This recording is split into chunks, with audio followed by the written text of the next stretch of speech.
હાઇડ્રોજનમાં બહુ જ અગત્યનો એક ટોપિક આજે શીખી રહ્યા છે, હાઇડ્રાઇડ સંયોજનો. હાઇડ્રાઇડ સંયોજનો એટલે કે સીધી વસ્તુ, જો ઓક્સાઇડ તો ઓક્સિજન સાથે, હેલાઇડ હેલોજન સાથે, હાઇડ્રાઇડ હાઇડ્રોજન સાથે. બરાબર. હવે આ જે ટોપિક છે એ ટોપિક 3 ભાગમાં વહેંચેલો છે, કારણ કે હાઇડ્રાઇડ સંયોજનો આવર્ત કોષ્ટકની વાત કરીએ તો 3 ભાગ પ્રમાણે વર્ગીકૃત થાય છે. તો એ 3 અલગ અલગ ટૂંકનો જ પૂછાય છે, 2 કે 3 માર્ક્સની. એમાંથી ઘણા બધા MCQ વારંવાર પૂછાતા હોય છે કે કેવા પ્રકારનો હાઇડ્રાઇડ છે. તમે હાઇડ્રાઇડ આપે પછી તમારે એને વર્ગીકૃત કરવાનો છે કે કેવા પ્રકારનો હાઇડ્રાઇડ છે. પી વિભાગ છે એના જે હાઇડ્રાઇડ છે એના પાછા પેટા વિભાગ છે, એ પણ આપણે શીખવાના છે. એટલે MCQ માટે ઇમ્પોર્ટન્ટ ટોપિક, થિયરી માટે ઇમ્પોર્ટન્ટ ટોપિક, થિયરીની નોટમાં પણ તમારે આ ટોપિક લખવાનો છે. મેં જે પ્રમાણે મુદ્દા પાડેલા છે એ પ્રમાણે મુદ્દાથી. બરાબર. તો આપણે ઇમ્પોર્ટન્ટ ટોપિક શીખી રહ્યા છે હાઇડ્રાઇડ સંયોજનો.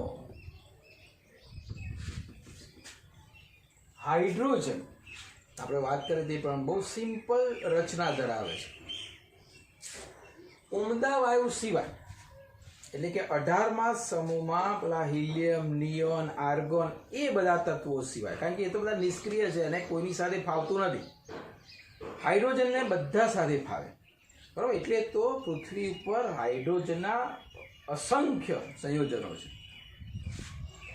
ઉમદા વાયુ સિવાય લગભગ બધા તત્વો, હા એમાં કેટલાક તત્વ બી વિભાગમાં નથી પણ એ સિવાય લગભગ બધા તત્વો સાથે એ જોડાય છે. કોણ? હાઇડ્રોજન.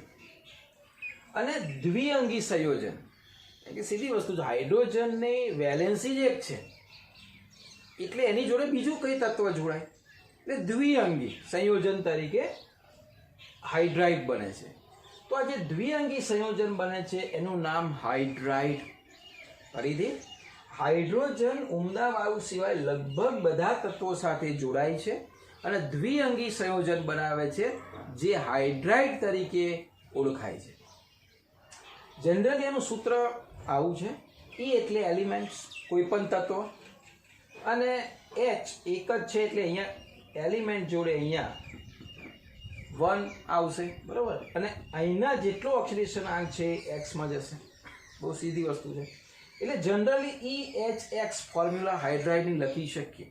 હા, કેટલાક શૃંખલામય છે જેને EMHN તરીકે પણ લખવામાં આવે છે. EMHN તરીકે પણ લખવામાં આવે છે, પણ કેટલાક છપ્પા શૃંખલામય જે પોલિમર જેવું બંધારણ ધરાવે છે. બરાબર. તો આ સિમ્પલ હાઇડ્રાઇડની ફોર્મ્યુલા હતી. હવે મેં કહ્યું એ પ્રમાણે આવર્ત કોષ્ટકમાં અલગ અલગ તત્વોને લીધે 3 વિભાગમાં એને વહેંચવામાં આવે છે. પહેલો વિભાગ આયનીય અથવા ક્ષારીય હાઇડ્રાઇડ. પહેલા વિભાગમાં જે વર્ગીકૃત કરેલું નામ શું આપેલું છે? આયનીય અથવા તો ક્ષારીય હાઇડ્રાઇડ. એને ક્ષારીય હાઇડ્રાઇડ તરીકે પણ બંને નામ યાદ રાખવાના છે. અને આયનીય હાઇડ્રાઇડ એટલે સીધી વસ્તુ છે કે આયનીય બંધ બનતું હશે. બરાબર. કોણ બનાવે આયનીય અને ક્ષારીય હાઇડ્રાઇડ? કોણ બનાવે? કયા તત્વો બનાવે? તો આવર્ત કોષ્ટકમાં 18મા સમૂહને તો બાદ કરવાનો છે. પહેલો ને બીજો S વિભાગના જે વિદ્યુત ધન તત્વો તરીકે ઓળખાય છે. કયા કયા આવે S વિભાગમાં? 2 સમૂહ. પહેલો સમૂહ આલ્કલી, બીજો સમૂહ આલ્કલાઇન. તો આલ્કલી અને આલ્કલાઇનના જે તત્વો છે એ બધા S વિભાગના વિદ્યુત ધન તત્વો સાથે હાઇડ્રાઇડ બનાવે. એ હાઇડ્રાઇડને આયનીય હાઇડ્રાઇડ અથવા તો ક્ષારીય હાઇડ્રાઇડ કહે છે. ક્લિયર? એ તમારે જ વર્ગીકૃત કરવાના હોય, MCQમાં પૂછાય તો તમારે જોવાનું પહેલા બીજા સમૂહ સાથેનો હાઇડ્રાઇડ છે, એક ક્ષારીય હોય અથવા તો આયનીય હોય, જેમ કે LiH, BeH2 આ તો ખબર છે કેવી રીતે +1 -1. હા, આપણે એ પણ શીખ્યા હતા કે હાઇડ્રાઇડ રેડોક્સ પ્રક્રિયામાં કે ધાતુ સાથે જ્યારે હાઇડ્રોજન હોય, ધાતુ સાથે ત્યારે હાઇડ્રોજન ઓક્સિડેશન માઇનસ લઈએ છીએ આપણે. તો આ +1 -1, આનો +2 અહીંયા જાય, -1 અહીંયા આવે, આનો +2 અહીંયા જાય, -1 અહીંયા આવે, એટલે કે LiH, BeH2, MgH2, NaH, RBH, CaH2. તો આ બધા જે છે એ બધા કયા છે? આયનીય અથવા ક્ષારીય હાઇડ્રાઇડ. અચ્છા, બીજું અગત્યની બાબત આ કે આ બધા હાઇડ્રાઇડ ભલે આયનીય છે, નામ ભલે આયનીય છે, કારણ કે ઇલેક્ટ્રોનની લેવડ દેવડ થતી હશે, ધાતુ ઇલેક્ટ્રોન આપતા હશે, હાઇડ્રોજન ઇલેક્ટ્રોન સ્વીકારતું હશે, પરંતુ આ બધાની સાપેક્ષે હાઇડ્રોજનનું કદ બહુ નાનું છે. કેમ નાનું છે? પહેલો છે એક જ ઇલેક્ટ્રોન છે, એક જ ન્યુક્લિયસ છે, જ્યારે બાકીના ધન આયનોનું કદ મોટું છે. તો જ્યારે મોટું ને નાનું કદ આવતું હોય ત્યારે આપ સૌ સમજો છો કે ભાઈ એમાં કયું એક લક્ષણ જોવા મળે છે? સહસંયોજક લક્ષણ જોવા મળે છે. એટલે અહીંયા સહસંયોજક લાક્ષણિકતા પણ જોવા મળે છે. હા, ભલે આયનીય નામ આપેલું છે, પણ આ બધામાં હાઇડ્રાઇડમાં સહસંયોજક લાક્ષણિકતા પણ જોવા મળે છે. એ પણ આપણે યાદ રાખીશું. અચ્છા, એમાં BeH2 ને MgH2. BeH2 MgH2 અપવાદ તરીકે પોલિમર જેવું બંધારણ ધરાવે છે. પોલિમર એટલે શું? તો એ પણ આપણે હાઇડ્રોકાર્બનમાં શીખીશું. પોલિમર એટલે એવું બંધારણ કે એકનું એક બંધારણ રિપીટ થાય. બરોબર? એટલે ધારો કે અહીંયા BeH2 છે તો ફરી એની જોડે BeH2, ફરી એની જોડે BeH2, ફરી એની જોડે BeH2. એટલે આને જનરલી આવી રીતે પણ લખાય. ધારો કે આ MgH2 છે તો MgH2 n ટાઈમ્સ, n વખત. બીજામાં એવું નથી બનતું. આ બંનેના બંધારણ પોલિમર જેવા છે, એટલે એની જોડે ફરી MgH2, ફરી MgH2, ફરી MgH2, આ રીતે એક આખી શૃંખલા રચાય છે. એને પોલિમરાઇઝેશન કહેવામાં આવે અને એ પોલિમર છે. આ પોલિમર એટલે પ્લાસ્ટિક. આ પ્લાસ્ટિક જે રચના છે બધી કેવી છે? પોલિમર છે. કૃત્રિમ રેસા, પોલિસ્ટર આપણે જે બોલીએ છીએ, નાયલોન જે બોલીએ છીએ, બધા પોલિમર છે. શીખીશું જ્યારે આવશે ત્યારે. બીજું કે આ લોકો એટલે એસ વિભાગના જે કંઈ આયનીય ક્ષારીય હાઇડ્રાઇડ છે એ બધા છે ઘન અવસ્થાની અંદર. બરાબર? ઘન, સોલિડ અવસ્થા. ઘન અવસ્થામાં સ્ફટિકમય હોય છે, કારણ કે આયનીય સંયોજન, આયનીય આપ સૌ જાણો છો, પેલા લેટિસ એન્થાલ્પી, એટલે સ્ફટિકમય હોય છે. અબાષ્પશીલ છે, કારણ કે લેટિસ એન્થાલ્પી એટલી બધી છે કે એને બાષ્પશીલ હોતા નથી, એટલે અબાષ્પશીલ છે. અવાહક છે, સજ્જડ રીતે બંધ છે. બરોબર? તો જ્યારે ઘન અવસ્થામાં હોય ત્યારે સ્ફટિકમય, અબાષ્પશીલ અને અવાહક હોય છે. પરંતુ એને જો પીગલિત અવસ્થામાં લાવવામાં આવે, એટલે પીગાળવામાં આવે, બરોબર, એટલે ગરમ બિંદુ, તે વખતે પાછા વિદ્યુતના વાહક હોય છે. એટલે કે પીગલિત અવસ્થાની અંદર વહન કરે છે, પણ જ્યારે ઘન અવસ્થામાં હોય ત્યારે વહન કરતા નથી.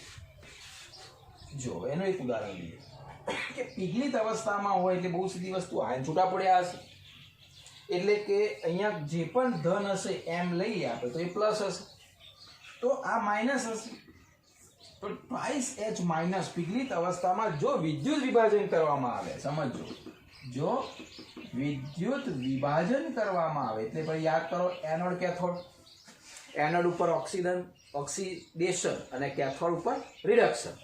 તો અહીંયા વિદ્યુત વિભાજનની અંદર એનોડ ઉપર શું થશે? ઓક્સિડેશન થશે. શીખી ગયા છે આપણે. તો ત્યાં જે ટ્વાઇસ H માઇનસ છે એની પાસે એક ઇલેક્ટ્રોન છે, તે શું કરશે? પીગલિત અવસ્થા હોય તો, હા, પીગલિત અવસ્થામાં, ઘન અવસ્થામાં તો પોસિબલ નથી. તો પીગલિત અવસ્થામાં જેવો વિદ્યુત પ્રવાહ જે થશે એના ઉપરથી એનોડ ઉપર એક પ્રક્રિયા થશે, અને એનોડ ઉપર કઈ પ્રક્રિયા થાય? ઓક્સિડેશન. એટલે આ બે ઇલેક્ટ્રોન ગુમાવશે. બે ઇલેક્ટ્રોન જેવા ગુમાવ્યા એટલે બની ગયો H2. બરોબર? અહીંયા ટ્વાઇસ H માઇનસ છે, એક H જોડે બે ઇલેક્ટ્રોન છે. જ્યારે એ ટ્વાઇસ H બે ઇલેક્ટ્રોનને ગુમાવે છે, એટલે એક ઇલેક્ટ્રોન ગુમાવે છે, એટલે એકબીજાની ઇલેક્ટ્રોનિક ભાગીદારીથી કયો વાયુ બનાવે છે? H2. હાઇડ્રોજન વાયુ એનોડ ઉપર ઉત્પન્ન કરે છે. બરોબર. અને એ અહીંયા આ માઇનસ ઓક્સિડેશન અવસ્થા અહીંયા સાબિત થાય છે કે ભાઈ હાઇડ્રાઇડ ધાતુના હોય, ધાતુના હાઇડ્રાઇડમાં આની ઓક્સિડેશન અવસ્થા જો માઇનસ હોય તો જ એનોડ ઉપર એનું ઓક્સિડેશન પ્રક્રિયા થઈને H2 બનીને ત્યાં ભેગો થાય છે, એ જમા થાય છે. એ બહુ ઇમ્પોર્ટન્ટ વસ્તુ છે. બીજું કે આ બધા જે હાઇડ્રાઇડ છે, આ તો એક ઉદાહરણ લખેલું છે, NaNeMg બધા લઈ શકાય. તો જે આલ્કલીના હાઇડ્રાઇડ છે એ પાણી સાથે જો પ્રક્રિયા કરવામાં આવે તો સ્ફોટક સાથે, સીધી રીતે નહીં, સ્ફોટક પ્રક્રિયા થશે અને આલ્કલી બનાવશે NaOH, સોડિયમ હાઇડ્રોક્સાઇડ બનાવશે અને હાઇડ્રોજન વાયુ મુક્ત કરશે. એટલે અહીંયા આ Na આમાંથી અને આમાં H અને આમાં OH, તો Na અને OH એટલે H પ્લસ OH માઇનસ, આ પ્લસ આ માઇનસ. તો સ્ફોટક પ્રક્રિયાથી NaOH સોડિયમ હાઇડ્રોક્સાઇડ છૂટો પડશે અને આમાંથી H અને H2 વાયુ તરીકે છૂટા પડશે. કારણ કે આની પાસે ઇલેક્ટ્રોન નથી, આની પાસે 2 ઇલેક્ટ્રોન છે, બંનેની ભાગીદારી થઈને હાઇડ્રોજન વાયુ ઉત્પન્ન કરશે. આ બધા સમીકરણ પૂરતી ઘણી વખત પૂછાય છે. તમારા સ્વાધ્યાયમાં તમે જોશો ને તો સ્વાધ્યાયમાં પણ પૂછ્યું છે કે ભાઈ સમીકરણ પૂર્ણ કરો. એટલે સમીકરણ પૂર્ણ કરો એટલે આ નહીં આપેલું હોય. તમને એવું કહ્યું હશે કે NaH પ્લસ H2O શું બને, એન્ટ્રન્સમાં પણ પૂછાય. તો ક્લિયર હોવું જોઈએ કે હાઇડ્રાઇડ એટલે કે આયનીય હાઇડ્રાઇડ જ્યારે પાણી સાથે પ્રક્રિયા કરે ત્યારે હાઇડ્રોજન વાયુ મુક્ત કરે અને OH વાળા સંયોજનો બનાવે, એટલે કે સોડિયમ હાઇડ્રોક્સાઇડનું અહીંયા સંયોજન બનેલું છે. એટલે આ તમારી પ્રક્રિયાઓ બધી યાદ રાખવી પડશે. આવી પ્રક્રિયાઓ પણ પૂછાય. ભાઈ ટ્વાઇસ H પિગલિતમાં એનોડ વિદ્યુત વિભાજન કરીએ તો અહીંયા શું બને, એ પણ ક્લિયર હોવું જોઈએ. બરોબર. અચ્છા, બીજું એક અગત્યની બાબત, આ LiH જે છે એક અલગ પ્રકારનો અપવાદ છે, લિથિયમ હાઇડ્રાઇડ. બાકીના બધા હાઇડ્રાઇડ અમે કહ્યું એ પ્રમાણે સરસ પ્રક્રિયાઓ કરે છે, પણ લિથિયમ હાઇડ્રાઇડ જે છે એ ઓક્સિજન અને ક્લોરીન સાથે અપ્રતિક્રિયાત્મક વલણ ધરાવે છે. જરૂરી નથી બધા જોડ ફાવે, કેટલાક જોડ કોઈકને ના પણ ફાવે. તો લિથિયમ હાઇડ્રાઇડ ઓક્સિજન સાથે ક્લોરીન સાથે બિલકુલ બનતું નથી, એટલે એની સાથે કોઈ માથાકૂટ કરતો નથી, કોઈ પ્રક્રિયા એની સાથે નથી કરતો, એટલે કે નિષ્ક્રિય છે એ બાબતે. એટલે એનો એક બીજો ઉપયોગ વૈજ્ઞાનિકોએ શોધ્યો કે ભાઈ ચલો આમે એ લિથિયમ હાઇડ્રાઇડ જે છે ઓક્સિજન ક્લોરીન સાથે કોઈ પ્રક્રિયા નથી કરતો, તો ક્લોરીનના સંયોજનો બીજા જે છે એની સાથે પ્રક્રિયા કરીને એક નવા પ્રકારના હાઇડ્રાઇડ ઉત્પન્ન કર્યા. બહુ જ ઇમ્પોર્ટન્ટ 2 હાઇડ્રાઇડ છે. જેમ કે એક સમીકરણ લખ્યું છે 8LiH Al2Cl6 સાથે પ્રક્રિયા કરે. આ ક્લોરીન સાથે ડાયરેક્ટ નહીં પણ એલ્યુમિનિયમ સાથે જ્યારે હેલાઇડ હોય તો એની સાથે પ્રક્રિયા કરે છે. અને એક ફાયદો એ છે ક્લોરીન સાથે કોઈ સંયોજન બનાવતું નથી. સમજો, ક્લોરીન સાથે કોઈ સંયોજન નથી બનાવતું, એટલે ક્લોરીનને ટોટલી છૂટો કરી દે છે.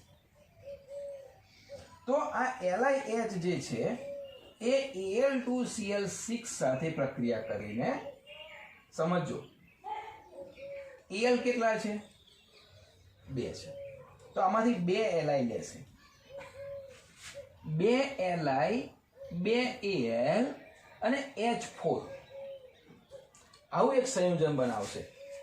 LiAlH4 ના ખબર પડે તો ગોખવું પડશે આ સંયોજન. અને બાકી 6 Li રહ્યા.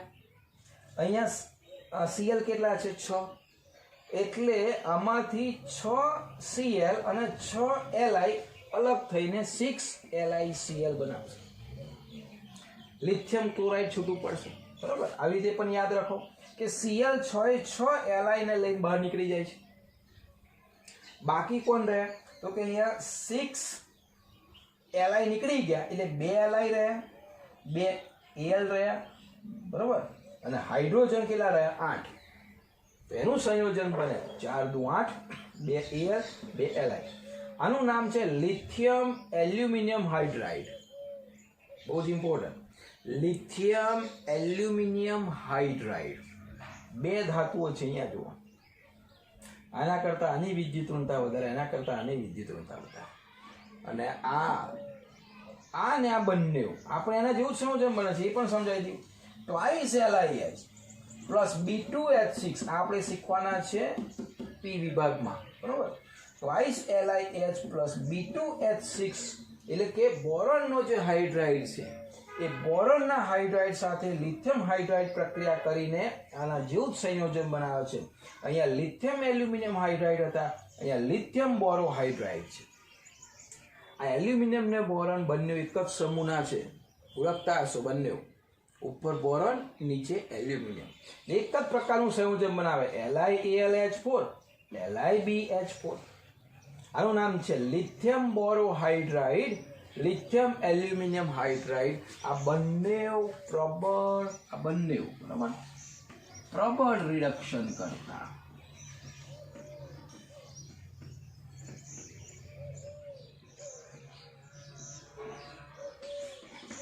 કેમ, એની પાસે જો સરસ ડગલા બંધ્યા છે. આવશે 12 સુધી ઘણા બધા સમીકરણમાં રિડક્શન કરતા પ્રક્રિયા એટલે રિડક્શન પ્રક્રિયા જ્યાં જ્યાં હશે ને ત્યાં આ બંનેમાંથી કોઈ એકની હાજરી અવશ્ય જોવા મળશે. લિથિયમ એલ્યુમિનિયમ હાઇડ્રાઇડ, લિથિયમ બોરો હાઇડ્રાઇડ. આ લિથિયમ હાઇડ્રાઇડનો એક બહુ જ અગત્યનો ઉપયોગ છે પ્રબળ રિડક્શન કરતા હાઇડ્રાઇડ બનાવવા માટે, નાનો ઇન્ડસ્ટ્રીમાં ખૂબ ઉપયોગ છે. તો જ્યારે તમને આયનીય અથવા ક્ષારીય હાઇડ્રાઇડની ટૂંકનોટ પૂછે 2 કે 3 માર્ક્સની અંદર, તો મેં જ્યાં મુદ્દા લખેલા છે એટલા મુદ્દા તમારે લખવાના છે. બુકમાં જોઈને થિયરીની જે ચોપડો બનાવેલો છે એમાં પણ આ થિયરી કમ્પ્લીટ લખીને તૈયાર કરી દેવાની છે. બહુ સિમ્પલ છે, ફટાફટ આવડી જાય એવી છે. પહેલાં તો S વિભાગના બધા જ તત્વો 1 2 3 ઉદાહરણ લખવાના, જરૂર નથી કે આ 3, ઘણા બધા છે બીજા બધા તત્વો, એના ઉદાહરણ લખી શકો. સહસંયોજક લાક્ષણિકતા થોડીક ધરાવે છે. આ બંને અપવાદ તરીકે પોલિમર જેવું બંધારણ ધરાવે છે. ઘન અવસ્થામાં સ્ફટિકમય અબાષ્પશીલ અવાહક હોય છે, પીગળિત અવસ્થામાં વહન કરે છે. કેવી રીતે વહન કરે છે? તો પીગળિત અવસ્થામાં ટ્વાઇસ H માંથી એનોડ ઉપર H2 ઉત્પન્ન થાય, 2 ઇલેક્ટ્રોન છૂટા કરે. આ બધા જ હાઇડ્રાઇડ પાણી સાથે શું કરે છે? સ્ફોટક પ્રક્રિયાથી હાઇડ્રોજન વાયુ છૂટો કરે છે અને હાઇડ્રોક્સાઇડ આપે છે. LiH અપવાદ તરીકે ઓક્સિજન અને ક્લોરીન સાથે એને ફાવતું નથી એટલે અપ્રતિક્રિયાત્મક છે. તો એ બંનેનો ઉપયોગ બીજા સારા એવા હાઇડ્રાઇડ બનાવવામાં થાય છે, અને જે બંને પ્રબળ રિડક્શન કરતા તરીકે છે. સૂત્ર અને નામ તમારે લખવાનું છે લિથિયમ એલ્યુમિનિયમ હાઇડ્રાઇડ, લિથિયમ બોરો હાઇડ્રાઇડ.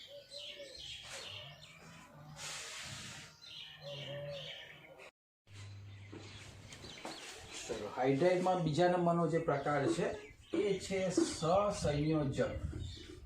એનું બીજું નામ છે આણ્વીય હાઇડ્રાઇડ. પહેલો પ્રકાર શીખે ને આયનીય હાઇડ્રાઇડ અથવા તો ક્ષારીય હાઇડ્રાઇડ. અહીંયા આણ્વીય, આયનીય આણ્વીય બહુ ફરક છે. સહસંયોજક, પેલામાં આયનીય હતું કારણ કે બંધની માત્રા આયનીય વધારે હતી, થોડોક સહસંયોજક હતો. અહીંયા સહસંયોજકની માત્રા વધારે છે. બહુ સીધી વસ્તુ. સહસંયોજક આવે એટલે કોણ આવે? લુઈસનું સ્ટ્રક્ચર. જનરલી કયા વિભાગના? તો કે P વિભાગના તત્વો. લગભગ P વિભાગના તત્વોના જે હાઇડ્રાઇડ છે તે સહસંયોજક અથવા આણ્વીય હાઇડ્રાઇડ તરીકે ઓળખાય છે. ધુરંધરો બધા ઓળખો છો ને? પેલા હાઇડ્રાઇડના નામ બહુ ઓછા સાંભળ્યા હશે, LiH, MgH2, NaH.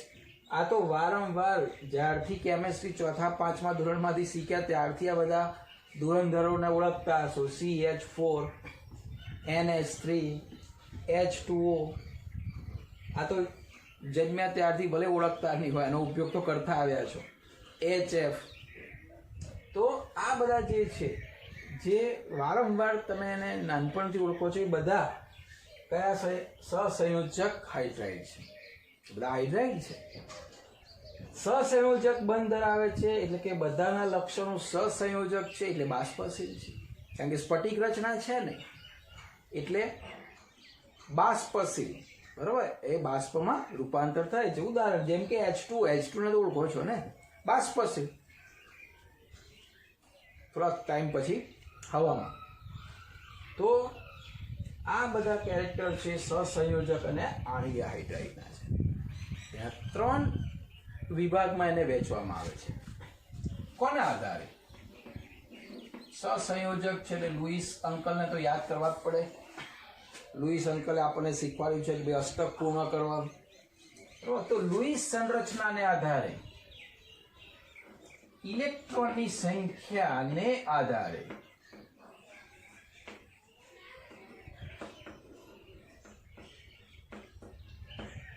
લુઈસ મુજબ ઇલેક્ટ્રોનની સંખ્યાને આધારે 3 ભાગ પાડવામાં આવે છે. બહુ સિમ્પલ છે. આમાંથી ખાસ એમસીક્યુ એન્ટ્રન્સમાં પણ પૂછાય છે. પહેલો છે સીધી વસ્તુ, 3 માંથી પી વિભાગમાં છે, 3 માંથી એકમાં તો બધા આવવાના જ છે. એક ઇલેક્ટ્રોનની ઉણપવાળા જે લુઈસ પ્રમાણે સ્ટ્રક્ચર બનાવે છે તો એમાં ઇલેક્ટ્રોનનું અષ્ટક પૂર્ણ નથી થતું. સીધી વસ્તુ, અષ્ટક પૂર્ણ નથી થતું. જો આપણે ઉદાહરણ લઈએ કે ભાઈ ઇલેક્ટ્રોનની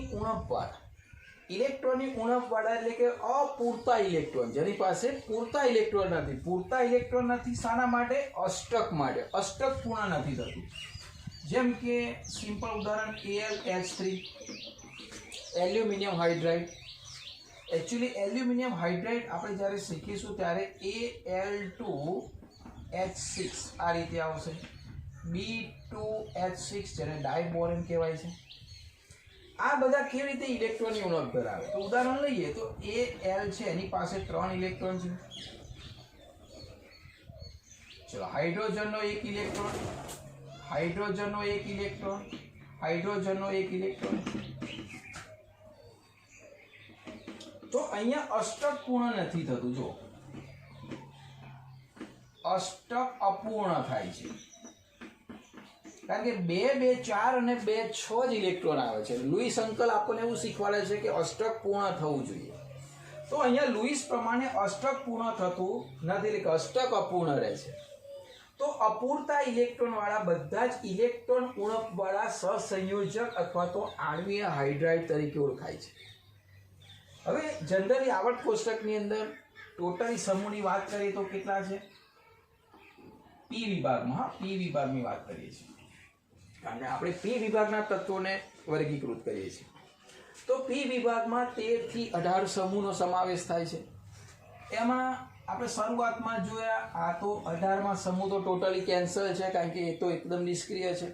તો બાકીના સમૂહ કયા કયા રહ્યા? 13 થી 17 સમૂહ રહ્યા. હવે 13 થી 17 સમૂહમાં જે તત્વો છે એના હાઇડ્રાઇડ આ 3માં આપણે વર્ગીકૃત કરવાના છે. અને આવો પ્રશ્ન એમસીક્યુમાં ખાસ પૂછાય છે કે ભાઈ આ કયા વિભાગમાં આવે? તો આ વિભાગ પણ પૂછાય છે. તો 13 થી 17માં સમૂહમાં તમે કલ્પના કરો અથવા તો ઇમેજ કરો તો બહુ સીધી વસ્તુ, 13મો સમૂહ અહીંયા આવશે. જુઓ,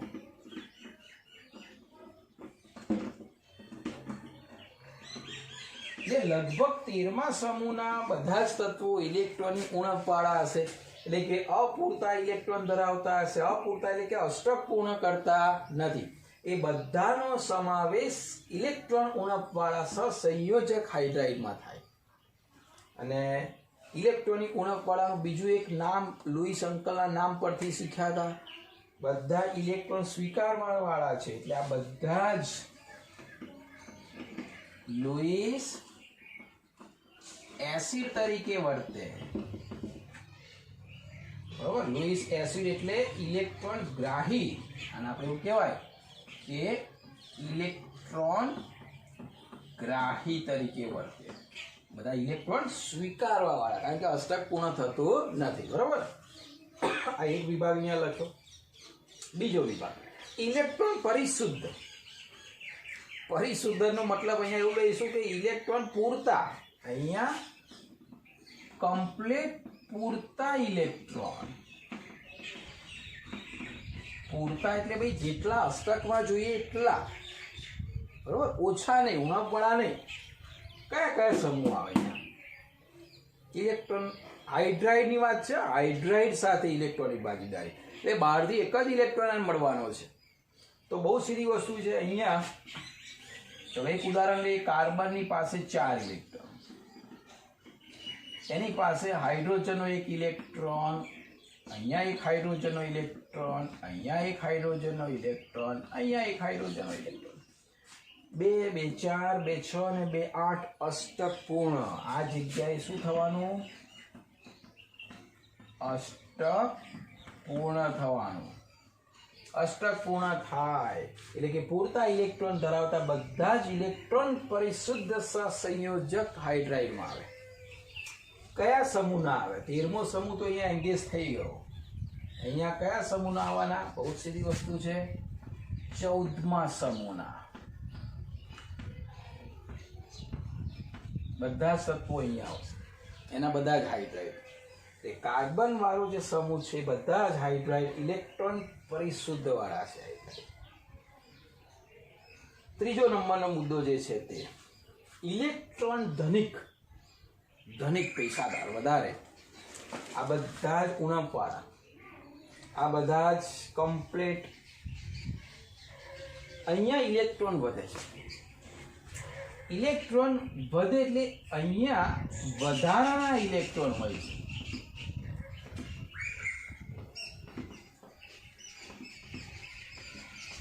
ઇલેક્ટ્રોન યુગમાં એકલો ઇલેક્ટ્રોન નહીં હોય, વધારાના ઇલેક્ટ્રોન યુગમાં એમની પાસે હોય છે.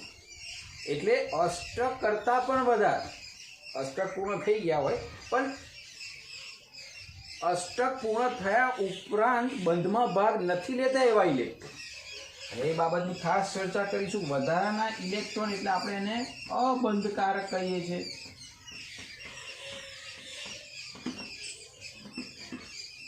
અહીંયા જો બધા બંધમાં ભાગ લઈ ચૂક્યા છે એટલે અહીંયા વધારાનો કોઈ જગ્યાએ ઇલેક્ટ્રોન નથી. અહીંયા ખૂટે છે ઇલેક્ટ્રોન. અહીંયા બંધમાં ભાગ લીધા પછી અબંધકારક ઇલેક્ટ્રોન તરીકે વધારાને એમની પાસે હોય છે. એટલે ઇલેક્ટ્રોન ધનિક એમને કહેવામાં આવે છે. તો અહીંયા ઇલેક્ટ્રોન ધનિક એટલે સાદી ભાષામાં કેવું હોય તો આપણે દુનિયામાં 3 પ્રકારના વહેંચીએ છીએ. ગરીબ, એક મધ્યમ વર્ગ અને શ્રીમંત. બસ અહીંયા એવું જ છે. 13મા સમૂહમાં આવેલા બધા જ જે ઘરના સભ્યો છે અથવા તો જે બધી પબ્લિક છે, બધી સામાજિક બધી જ વખત ગમે તેટલી મહેનત કરે, ગમે તેટલું કરે ને તો એ પૈસા ખૂટતા જ હોય. દેવું જ હોય એમના માથે, વ્યાજે જ લાવતા હોય. આ બધા ઉણપવાળા. મધ્યમ વર્ગ કેટલાક જેટલું કમાય એટલું વાપરે, સંતોષ, વધારાનું નહીં, ખૂટે નહીં. અહીંયા એટલું બધું વાપરે, બંધ બનાવી દે, તેમ છતાંય પણ બેંકોમાં એફડી ને આન તેલ શેર બધામાં પૈસા પડ્યા હોય વધારાના. એ બધા અહીંયા આવે. અબંધકારક ઇલેક્ટ્રોન યુગમાં એમની પાસે વધારાના હોય છે. હવે અહીંયા જનરલી તમે જુઓ ને તો કયા સમૂહના આવે? 14 સુધી અહીંયા આવી ગયા તો બહુ સીધી વસ્તુ. 15મો સમૂહ અહીંયા આવશે, 16મો સમૂહ અહીંયા આવશે અને 17મો સમૂહ અહીંયા આવશે. બધા હવે અહીંયા આવી જવાના. 15મો સમૂહ હશે ને, 16મો સમૂહ હશે ને, 17મો સમૂહ હશે. અહીંયા જ્યારે હાઇડ્રાઇડની વાત છે ભાઈ, 15મા સમૂહમાં જ્યારે હાઇડ્રાઇડની વાત આવે, બરોબર, કેટલા બંધ બને, તો અહીંયા 17મા સમૂહની વાત કરીએ. એક ઉદાહરણ લઈએ તો જ વધારે ખ્યાલ આવશે. ચલો, N, અહીંયા O, અહીંયા F. હવે અમને ખ્યાલ આવશે. ચલો, N ની પાસે કેટલા ઇલેક્ટ્રોન ભાઈ? બરોબર, હા, એક ઇલેક્ટ્રોનની ભાગીદારી કરશે. એટલે એક ઇલેક્ટ્રોન H, બીજો ઇલેક્ટ્રોન H, NH3 બનાવશે. 15મા સમૂહમાં એક ઇલેક્ટ્રોન યુગ્મ વધશે, એક ઇલેક્ટ્રોન યુગ્મ. 16મા સમૂહમાં એક ઇલેક્ટ્રોનની ભાગીદારી કરીને H2 બનાવશે. તો 1 ને 2 એટલે બાકીની 2 પેર અહીંયા વધશે. એટલે અહીંયા 2 ઇલેક્ટ્રોન યુગ્મ વધશે, 2 ઇલેક્ટ્રોન યુગ્મ.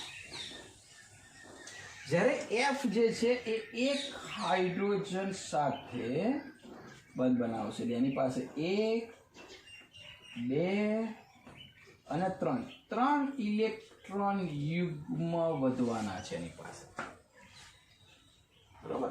15મા સમૂહમાં 1 ઇલેક્ટ્રોન યુગ્મ, 16મા સમૂહમાં 2 ઇલેક્ટ્રોન યુગ્મ અને 17મા સમૂહમાં 3 ઇલેક્ટ્રોન યુગ્મ વધવાના છે. એટલે આ હાઇડ્રાઇડ છે, NH3 છે, H2O છે ને HF છે. તો આ રીતે તમે જુઓ તો અહીંયા કોનો સમાવેશ થાય? બધા ધનિક હોય. અહીંયા એમની જોડે 1, અહીંયા 2, અહીંયા 3 પેર વધેલી છે. એટલે બંધ બનાયા ઉપરાંત એમની પાસે પાછા ઇલેક્ટ્રોન વધેલા છે. તો આ બધા શામાં આવે? ઇલેક્ટ્રોન ધનિક સહસંયોજક હાઇડ્રાઇડ. બરાબર, એટલે આ બધી વસ્તુ ખાસ યાદ રાખજો. બીજું, તમે આ ત્રણની વિદ્યુત ઋણતા જુઓ ને, એટલે કોણ? NOF ની વિદ્યુત ઋણતા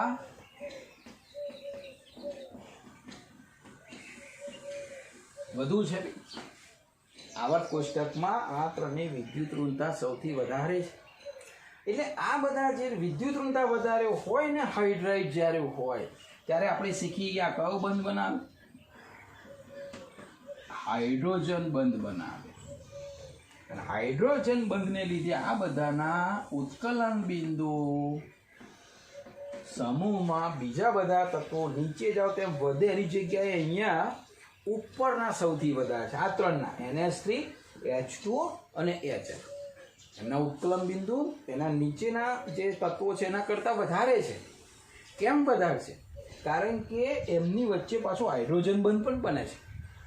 આ ત્રણના હાઇડ્રોજન બંધ આપણે શીખી ગયા છે. તો એ ઇલેક્ટ્રોન ધનિકવાળા હાઇડ્રોજન બંધ બનાવે છે. બરાબર, તો આ રીતે ત્રણ ભાગની અંદર એને વહેંચી શકાય. આ ટૂંકનો છે સહસંયોજક અથવા તો આણ્વીય હાઇડ્રાઇડ. પી વિભાગના તત્વો ધુરંધરોના કેટલાક ઉદાહરણ સહસંયોજકને લીધે બધા બાષ્પશીલ છે. લુઈસ અંકલની જે વાત છે એ પ્રમાણે ઇલેક્ટ્રોનની સંખ્યાને આધારે એને ત્રણ પાર્ટ પાડવામાં આવે છે. એક ઉણપવાળા, એક પરિશુદ્ધ, એક ધનિક. ધનિકમાં ઇલેક્ટ્રોન અબંધકારક તરીકે હોય છે. આમાં અબંધકારક તરીકે કોઈ હોતું નથી, બધા જ વપરાઈ જાય છે બંધમાં. આમાં બંધમાં વપરાઈ જાય છે પણ અષ્ટક પૂર્ણ કરતા નથી. તો 13મો સમૂહના બધા તત્વો અહીં આવે. આ બધા લુઈસ એસિડ છે. આ બધા અષ્ટક પૂર્ણ કરે 14મા સમૂહમાં. અને આ બધાની જોડે ઇલેક્ટ્રોન હોય છે એટલે આ બધા ઇલેક્ટ્રોન આપે છે. એટલે આ ઇલેક્ટ્રોન ધનિકને પાછા બીજા નામે ઓળખાય, લુઈસ બેઝ. ઇલેક્ટ્રોન દાતા. ધનિક છે એટલે દાન કરે ને લોકો. મોટા ભાગે દાન ક્યાં કરે? અહીંયા આ લોકોને જેને જરૂર છે. તો આ છે લુઈસ એસિડ, આ છે લુઈસ બેઝ. મધ્યમ વર્ગ છે અને કોઈ ટેન્શન છે નહીં. બરાબર, તો તમને ઉદાહરણ પૂછે તો તમને યાદ આવડવું જોઈએ કે કયા વર્ગમાં એને વર્ગીકૃત કરવામાં આવે છે. તો આ છે સહસંયોજક. આની ટૂંકનો પણ બુકમાં જોઈને મુદ્દા વાઇઝ તમારે લખવાની છે, થિયરીની નોટમાં, અને તૈયાર પણ કરવાની છે.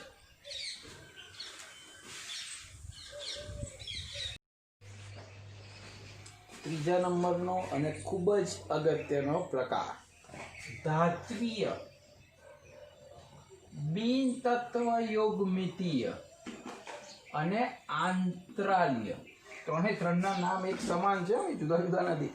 ત્રીજો પ્રકાર જે છે એ હાઇડ્રાઇડનું નામ ધાત્વીય હાઇડ્રાઇડ, બિનતત્વયોગમિતીય હાઇડ્રાઇડ અને આંતરાલીય હાઇડ્રાઇડ. નામ એવા ગુણ છે અહીંયા. આ ત્રણેયના નામ કેમ એવા છે એ હું સમજાવું છું તમને. સૌથી પહેલાં તો ધાત્વીય એટલા માટે કે ડી વિભાગના અને એફ વિભાગના જે કંઈ તત્વો છે એ બધા કયા નામે ઓળખાય છે? ધાતુ. આમ તો પહેલો બીજો 13મો સમૂહ પણ ધાતુ તત્વો છે. તેમ છતાં પણ એને આયનીય વલણ છે એટલે આયનીયમાં એને વર્ગીકૃત કર્યા. અહીંયા ધાતુનું લક્ષણ છે એટલે એને ધાત્વીય. કારણ કે અહીંયા જનરલી બંધ બનતો નથી. સમજો આ ધાત્વીય કેમ, ત્યાં આયનીય કેમ? કારણ કે બંધ બને છે. અહીંયા બંધ બનવાનું વલણ નથી એટલે અહીંયા ધાત્વીય રાખ્યું. કારણ કે ડી વિભાગ અને એફ વિભાગના બધા જ તત્વ ધાતુ તરીકે ઓળખાય છે એટલે એનું નામ પડ્યું ધાત્વીય હાઇડ્રાઇડ. તો કયા વિભાગમાં આવશે? ડી વિભાગ અને એફ વિભાગ. હા, પણ અપવાદ. હા, યાદ રાખજો. 7, 8, 9 and 6. હવે છઠ્ઠો જે સમૂહ છે એમાં ક્રોમિયમ આવે છે, Cr. આ Cr નો ખાલી CrH આ એકલો હાઇડ્રાઇડ અસ્તિત્વમાં છે. છઠ્ઠા સમૂહમાં ક્રોમિયમ સિવાય બાકીના બધા છે. અને 7, 8, 9 સમૂહમાં જેટલા તત્વો આવેલા છે એ બધાના હાઇડ્રાઇડ જોવા મળતા નથી. યાદ રાખજો. બરોબર, એટલે આ બધાના હાઇડ્રાઇડ નથી. યાદ રાખજો. આના હાઇડ્રાઇડ નથી બનતા. કયા સમૂહના? 6, 7, 8, 9. પણ છઠ્ઠામાં એક અપવાદ ખરો, ક્રોમિયમ હાઇડ્રાઇડ અસ્તિત્વમાં છે, સ્થાયી છે. તો ધાત્વીય કેમ નામ આપ્યું એની વાત કરી. હવે ઉષ્મા અને વિદ્યુતના આ લોકો વહન કરે છે, ઉષ્મા અને વિદ્યુતનું વહન કરે છે, પરંતુ એની વાહકતા જનક ધાતુઓ કરતા ઓછી. એટલે એક ઉદાહરણ આપું તમને કે ભાઈ જનક ધાતુ કરતા ઓછી એટલે કોઈ એક ઉદાહરણ લઈએ આપણે 7, 8, 9 ના એવો સમય, બરાબર? તો ધારો કે કોપર હાઇડ્રાઇડ છે એવું લઈએ આપણે, CuH2. તો જનક ધાતુ એટલે કોપર. તો જનક ધાતુની જે વાહકતા છે વધારે છે. કોપર હાઇડ્રાઇડ વહન કરે ખરો, પણ જનક ધાતુ કરતાં ઓછું, એટલે વિદ્યુતનું વહન ઓછું કરે, ઉષ્મા અને વિદ્યુતનું, બરાબર? એ તમે ઉદાહરણ આપેલું છે કે વાહકતા જે છે આ હાઇડ્રાઇડની એ જનક ધાતુઓ કરતાં ઓછી હોય છે. હવે બીજું એક નામ છે એમને બિન તત્વયોગમિતીય કેમ કહેવામાં આવે છે. બિન તત્વયોગમિતિ પહેલા ચેપ્ટરમાં આપણે થોડોક શબ્દ શીખ્યા હતા કે પ્રોપર નિશ્ચિત સંરચના હોય. તત્વયોગમિતિનો મતલબ નિશ્ચિત સંરચના હોય, જેમ કે H2O, બરાબર? તો એ નિશ્ચિત સંરચના છે. અહીંયા બિન તત્વયોગમિતિનો મતલબ એવો થાય, આ બધા બિન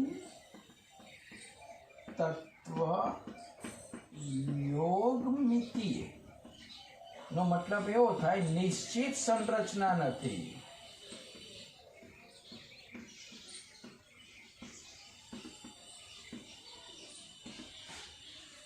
જો સર આવત સામે સંયોજનો પહેલી વખત સાંભળ્યા છે તો ભાઈ La H2.87 છે ઠેકાણા, અને જરૂર નથી કે આ જ સંખ્યા આવે. અહીંયા જો TiH 1.5 થી 1.8, NiH નિકલ હાઇડ્રાઇડ 0.6 to 0.7. તત્વયુગ્મિતિના ઠેકાણા નથી, એટલે નિશ્ચિત સંરચના તમને આની જોવા ના મળે. આ હાઇડ્રાઇડની ઠેકાણા વગરની હોય, મન ફાવે પ્રમાણે જેટલો હાઇડ્રોજન અંદર જાય એ પ્રમાણે.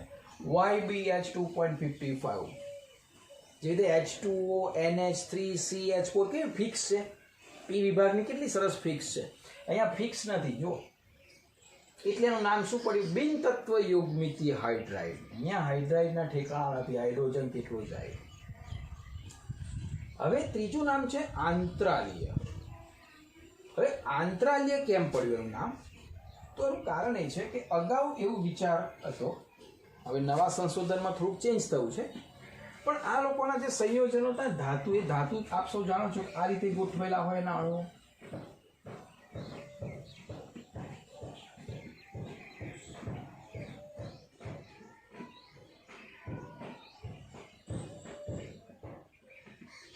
ધાતુ બહુ સિમેટ્રિકલ રીતે એકબીજા સાથે આ રીતે જોડેલા હોય, બરાબર? ધાત્વીય રચના 12થમાં તમે શીખશો. તો અહીંયા વચ્ચે જગ્યા રહેશે. જુઓ,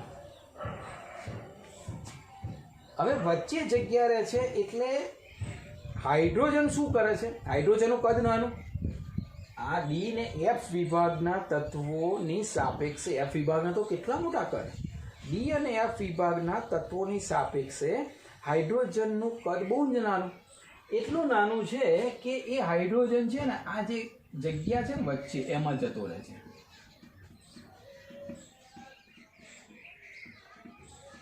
આ જગ્યાએ, એટલે કે અગાઉ એવું વિચારતા હતા કે ધાતુનો જે સ્ફટિક છે, આ ધાતુનો સ્ફટિક છે, એ સ્ફટિક લેટિસના આંતરાલ્ય સ્થાનમાં, આંતરાલ્ય એટલે વચ્ચે વચ્ચે જે કેપ છે, અંદર જગ્યા છે, એ આંતરાલ્ય સ્થાનમાં હાઇડ્રોજન સમાવેશ થતો. એટલે તો ઠેકાણા નથી, જો કેટલો જાય, બદલાયા કરે ને. તો અહીંયા આ રીતે અંદર સ્થાનની અંદર જતો રહે હાઇડ્રોજન, અને એટલે એનું નામ પડ્યું આંતરાલીય હાઇડ્રાઇડ. અંદર જે જગ્યા છે ને જગ્યામાં હાઇડ્રોજન જતા રહે, બંધ બનાવતા નથી, એટલે તો આ અહીંયા નામ નથી આપ્યું. અહીંયા એ જગ્યામાં જતા રહે છે. પરંતુ હવે લેટેસ્ટ અભ્યાસ એવું કહે છે કે ભાઈ નિકલ, કેડમિયમ, CE, એકેમ, AC આના હાઇડ્રાઇડ સિવાય અન્ય હાઇડ્રાઇડ જનક ધાતુથી અલગ સ્ફટિક લેટિસ ધરાવે છે. એટલે હવે બારીકાઈથી જોવામાં આવ્યું તો જ્યારે ખાલી ધાતુઓ હોય છે એની જે લેટીસ રચના છે અને અંદર હાઇડ્રોજન એર થયા પછીની લેટીસ રચનામાં ફરક પડે છે. અત્યાર સુધી એવું માનવામાં આવતું પહેલાના વિચારમાં કે ભાઈ એ જગ્યા છે એ લેટીસ જે છે એની જ છે, એમાં હાઇડ્રોજન જતું રહે એટલે એની લેટીસ રચના બદલાતી નથી, સ્ફટિક રચના એની જ રહે. પરંતુ એ ક્યાં બન્યું? નિકલ, પીડી, સીન, એસી આ ચારમાં એવું ના બન્યું. આના સિવાય અન્ય હાઇડ્રાઇડમાં એ જનક ધાતુથી અલગ સ્ફટિક લેટીસ રચના જોવા મળે. બહુ બારીકાઈથી અભ્યાસ થયો. એટલે ક્યાંક ક્યાંક હાઇડ્રોજન પેલા ધાતુ સાથે ક્યાંક ઇલેક્ટ્રોનના આકર્ષણ અપાકર્ષણથી ક્યાંક ક્યાંક જોડાતા હશે, એટલે સ્ફટિક રચનામાં થોડોક ફેરફાર થતો હતો, બરોબર. પણ આંતરાલ્ય નામ કેમ પડ્યું? તો એની જે અંદરની વચ્ચે જે જગ્યા છે, જગ્યામાં આંતરાલ્ય અંદર જે જગ્યાઓ છે એમાં હાઇડ્રોજન જતો હતો. હા, હવે સંક્રાંતિ ધાતુ એટલે કે ડી વિભાગમાં જે બધા છે એમાં હાઇડ્રોજનનો અધિશોષણનો ગુણ છે. મેં તમને કહું ને એ શોષી લે હાઇડ્રોજનને. હવે તમે બહુ સીધી વસ્તુ છે, હાઇડ્રોજનનો સૌથી મોટો પ્રશ્ન એવો છે એનો સંગ્રહ કેવી રીતે કરવો, એક જગ્યાએથી બીજી જગ્યાએ કેવી રીતે લઈ જવો. કારણ કે પહેલાં તો હાઇડ્રોજન હલકો છે. હલકો છે એટલે હાઇડ્રોજનને તમે કોઈ એક બીકરમાંથી ઉત્પન્ન કરીને બીકરમાં ભરીને જો બીજી જગ્યાએ લઈ જાઓ ત્યાં સુધી એ રહેશે, સફળો નહીં રહે. ફટ દઈને સ્પીડની અંદર, ખૂબ સ્પીડની અંદર બહાર નીકળી જશે. કારણ કે હલકો છે ને, હલકો છે એટલે નીચે તો રહેવાનું જ નથી. તમને એવું લાગે કે મેં હાઇડ્રોજન ઉત્પન્ન કર્યો અને ઉપર ઢાંકણું ફિટ કરી દીધું, તો હાઇડ્રોજન બળણીમાં નીચે નહીં રહે ને બીકરમાં, એ ઢાંકણું ફિટ કર્યું ત્યાં ઉપર જ જતો રહેશે. તમે જેવું ઢાંકણું ખોલવા જશો ત્યાં સુધી તો તમે એવું ફટ દઈને ખોલીને વાંખી દો, ખોલવા જશો ત્યાં ઊભો જ છે. તમે જેવો દરવાજો ખોલ્યો એટલે એવું નથી કે નીચે દઈને ઉપર આવતા વાર લાગે, ઉપર ઓલરેડી પહોંચી ગયો હશે, કારણ કે હલકો છે, ફટ દઈને નીકળી જશે. તો હવે જ્યારે પ્રયોગો કરવામાં આવે ને જેમાં હાઇડ્રોજનની જરૂર પડે, કેવી રીતે લાતા હશે, કેવી રીતે ત્યાંથી ત્યાં કેવી રીતે સપ્લાય થતો? હાઇડ્રોજન ઉત્પન્ન બીજી જગ્યાએ કરવાનો છે, એને પ્રક્રિયાની અંદર જ્યાં જરૂર પડે ત્યાં એને લઈ જવાનો છે. તો એના માટે હવે જ્યારે પણ તમે 12મા સુધી કે આગળ કોલેજમાં જ્યારે પણ તમે હાઇડ્રોજન સાથેની પ્રક્રિયા શીખશો ત્યાં ઉદ્દીપક અવશ્ય હશે, અવશ્ય હશે. એટલે ઉદ્દીપક કેમ? તો એ ઉદ્દીપક કોણ હોય? સંક્રાંતિ ધાતુ તત્વોનો એક ગુણ છે હાઇડ્રોજનને અધિશોષણ કરી દેવાનો, પોતાનામાં આ જગ્યાએ એને શોષી લેવાનો ગુણધર્મ ધરાવે છે. એ તમારે હાઇડ્રોજનને એક જગ્યાએથી બીજી જગ્યાએ લઈ જવું હોય તો શું કરવાનું? તો ધારો કે નિકલ છે, તો નિકલની જે ધાતુ છે, બરાબર, સંક્રાંતિ ધાતુ છે, એને જ્યાં હાઇડ્રોજન ઉત્પન્ન થયો હોય છે ત્યાં મૂકી દેવાની. એટલે એની જે આંતરાલ્ય સ્થાન છે ત્યાં હાઇડ્રોજન અંદર શું થશે? અધિશોષણ થઈ જશે, શોષણ થઈ જશે એનું. પછી એ નિકલનો પીસ આખો ઉઠાવવાનો. એટલે એના આંતરાલ્ય સ્થાનમાં કોણ છે? હાઇડ્રોજન છે. પછી એને જ્યાં જરૂર પડે ત્યાં એને મૂકવાનું અને પછી એમાંથી હાઇડ્રોજન મુક્ત થાય. એટલે એક જગ્યાએથી બીજી જગ્યાએ લઈ જવા માટે, હા, એટલે ઉદ્દીપકથી જ જાય ને હાઇડ્રોજન, સીધી વસ્તુ છે. એટલે જ્યારે પણ આપણે હાઇડ્રોકાર્બનમાં પણ આ જ્યારે પ્રક્રિયાઓ શીખીશું ત્યારે ફરજિયાત અંદર ઉદ્દીપકનો ઉલ્લેખ હશે. મોટાભાગે નિકલ ઉદ્દીપકનો ઉપયોગ થતો હોય, પ્લેટિનમનો ઉપયોગ થતો હોય, પેડમિયમનો ઉપયોગ થતો હોય, બરાબર. આ બધા ખાસ ઉદ્દીપક તરીકે વપરાય છે. એટલે કે સંક્રાંતિ ધાતુ H2નો અધિશોષણ ગુણ ધરાવે છે, ઉદ્દીપક તરીકે વપરાય. કઈ જગ્યાએ? રિડક્શન જ્યારે હાઇડ્રોજન વતી થવાનું હોય ત્યારે. અને બીજું હાઇડ્રોજનીકરણ પ્રક્રિયા, હાઇડ્રોજનનો ઉમેરો કરવાનો હોય ત્યારે. આપણે કદાચ લાસ્ટ લેક્ચરમાં એક પ્રક્રિયા જોઈ હતી, વનસ્પતિ ઘી વાળું, બરાબર. એમાં બંધ તોડવા માટે હાઇડ્રોજનની જરૂર હતી, તો મેં નિકલ ઉદ્દીપક લખેલો, નિકલ ઉદ્દીપક ચોરસ કૌંસમાં. એ નિકલ ઉદ્દીપકમાં હાઇડ્રોજન અંદર હોય છે અને એના થ્રુ હાઇડ્રોજન મુક્ત થાય છે અને પ્રક્રિયા કરે છે. એ હાઇડ્રોજનીકરણની પ્રક્રિયા જેમાં હાઇડ્રોજન ઉમેરવાનું છે તે, રિડક્શનની કેટલીક પ્રક્રિયા જેમાં હાઇડ્રોજનથી રિડક્શન કરવાનું છે તે. તો આ બધી પ્રક્રિયામાં ઉદ્દીપક તરીકે ઉપયોગ થાય છે. એમાં ખાસ જે બે મહાનુભાવોના નામ છે, પીટી અને પીડી, વધુ પ્રમાણમાં હાઇડ્રોજનને પોતાનામાં શોષણ કરે છે અને હાઇડ્રોજન એને સંગ્રહ અથવા તો ઉર્જાનો સ્ત્રોત પણ કહેવામાં આવે છે. કારણ કે કદાચ તમે આ બધું રિસર્ચ કરો ભવિષ્યમાં તો જે સૌથી મોટો પ્રશ્ન છે હાઇડ્રોજનનો ઉર્જા તરીકે કેમ અત્યારે ઉપયોગ નથી થતો? પાણીમાંથી મળે છે, પ્રોસેસ પણ બહુ સિમ્પલ છે, પણ ઉત્પન્ન થતા હાઇડ્રોજનને તાત્કાલિક રીતે એનું દહન કરવું પડે. પણ હવે એ તો કેવી રીતે શક્ય બને? જ્યારે જરૂર ના હોય ત્યારે સંગ્રહ કરવો પડે. સંગ્રહ થતો નથી, અને સંગ્રહ થાય તો એક જગ્યાએથી બીજી જગ્યાએ લઈ જવાતો નથી. એનું કારણ એ છે કે પોતે દહનશીલ છે. દહનશીલ છે એનો પણ પ્રશ્ન નથી, પણ સીધી સાદી રીતે ભાઈ દહન નથી કરતા. એ પોતાનું જબરજસ્ત વિસ્ફોટ સાથે પોતે બળે છે, અને પોતે તો બળે છે પણ આજુબાજુ જે કંઈ હોય એને બળી. બહુ સીધી વસ્તુ, એક વાક્ય કહી દો, એક શબ્દ કહી દો, તમને ખ્યાલ આવી જશે કે કેમ અત્યારે આ પ્રશ્ન આવી રહ્યો છે કે હાઇડ્રોજનનો ઉર્જા તરીકે ઉપયોગ હાલમાં કેમ નહીં થઈ રહ્યો. તેનું કારણ એ છે કે હાઇડ્રોજનનો સંગ્રહ કરવો એટલે એક જાતનો હાઇડ્રોજન બોમ્બ છે. અને અણુ બોમ્બ જે નામ સાંભળ્યું છે ને તમે, અણુ બોમ્બ હિરોશીમા નાગાસાકી ઉપર ફેંકાયા હતા બીજા વિશ્વયુદ્ધમાં, એનો બાપ છે હાઇડ્રોજન બોમ્બ. એના કરતાં હજારો લાખો ગણી એનર્જી હાઇડ્રોજન બોમ્બથી થાય પેદા. એટલે અણુ બોમ્બ તો એની આગળ નાનું બચ્ચું છે. અણુ બોમ્બ કરતાં પણ વિસ્ફોટ મોટો હોય. એટલે તો ભાઈ સૂર્યમાં 8,15 કરોડ કિલોમીટર છે, તો ત્યાંથી આટલી બધી ઉર્જા અહીંયા આપણે તપી જઈએ છીએ, તો કેટલી ઉર્જા પેદા થતી હશે ત્યાં. તો એ હાઇડ્રોજન બોમ્બ છે. બધા હાઇડ્રોજનમાંથી હિલિયમમાં રૂપાંતર કરે. તો આ જે છે હાઇડ્રોજનનો સંગ્રહ બહુ મોટો પ્રશ્ન છે. જે દિવસે હાઇડ્રોજનનો સંગ્રહ કરતા ટેકનિક આવી ગઈ, એ વખતે દુનિયામાં બીજી કોઈ ક્રાંતિ આવશે. કારણ કે હવે ક્રૂડ ઓઇલ ઉપર અને ખનિજ કોલસા ઉપર કોઈ નિર્ભર રહેશે નહીં. પાણી ભરો, ઉર્જા મેળવો, પાણી ભરો, ઉર્જા મેળવો, પ્રદૂષણ મુક્ત ઉર્જા. બરાબર? કદાચ આ બધા સંગ્રહ એમાં કામમાં આવી જાય. આ બધો સંગ્રહ કરી શકે છે, અહીંયા વિસ્ફોટ થતો નથી. બરાબર? તો આ જે વાત હતી એ ધાત્વીય, બિનતત્વયુગ્મિતીય અને આંતરાલીય હાઇડ્રાઇડ.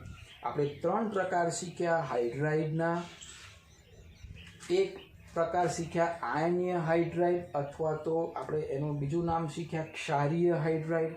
બીજા નંબરનો પ્રકાર શીખ્યા આપણે આણ્વીય હાઇડ્રાઇડ અથવા સહસંયોજક હાઇડ્રાઇડ. ત્રીજા નંબરનો પ્રકાર શીખ્યા ધાત્વીય અથવા બિનતત્વયુગ્મિતીય અથવા આંતરાલીય હાઇડ્રાઇડ. આખા આવર્ત કોષ્ટકની અંદર આના સિવાય બધા જ હાઇડ્રાઇડ બનાવે છે, અને આપણે હાઇડ્રાઇડનું વર્ગીકૃત કર્યું. ત્રીજા નંબરની ટૂંક નોંધ પણ તમારે આ રીતે મુદ્દા વાઇઝ લખવાની છે. કેમ 3 નામ પડ્યા, કયા કયા પ્રકારના હાઇડ્રાઇડ છે, એનો ઉપયોગ શું થાય છે, બહુ જ ઇમ્પોર્ટન્ટ ટૂંક નોંધ છે. 5 માર્ક્સમાં આખી ટૂંક નોંધ પૂછી શકે કે હાઇડ્રાઇડ વિશે ટૂંક નોંધ લખો, તો 3 પ્રકાર તમારે લખવાના છે. લગભગ ઇન્ડિવિજ્યુઅલ વધારે પૂછાય છે. બરાબર? તો થિયરીની નોટમાં આ 3 ટૂંક નોંધ ઉદાહરણ સાથે તમારે લખીને તૈયાર પણ કરવાની છે.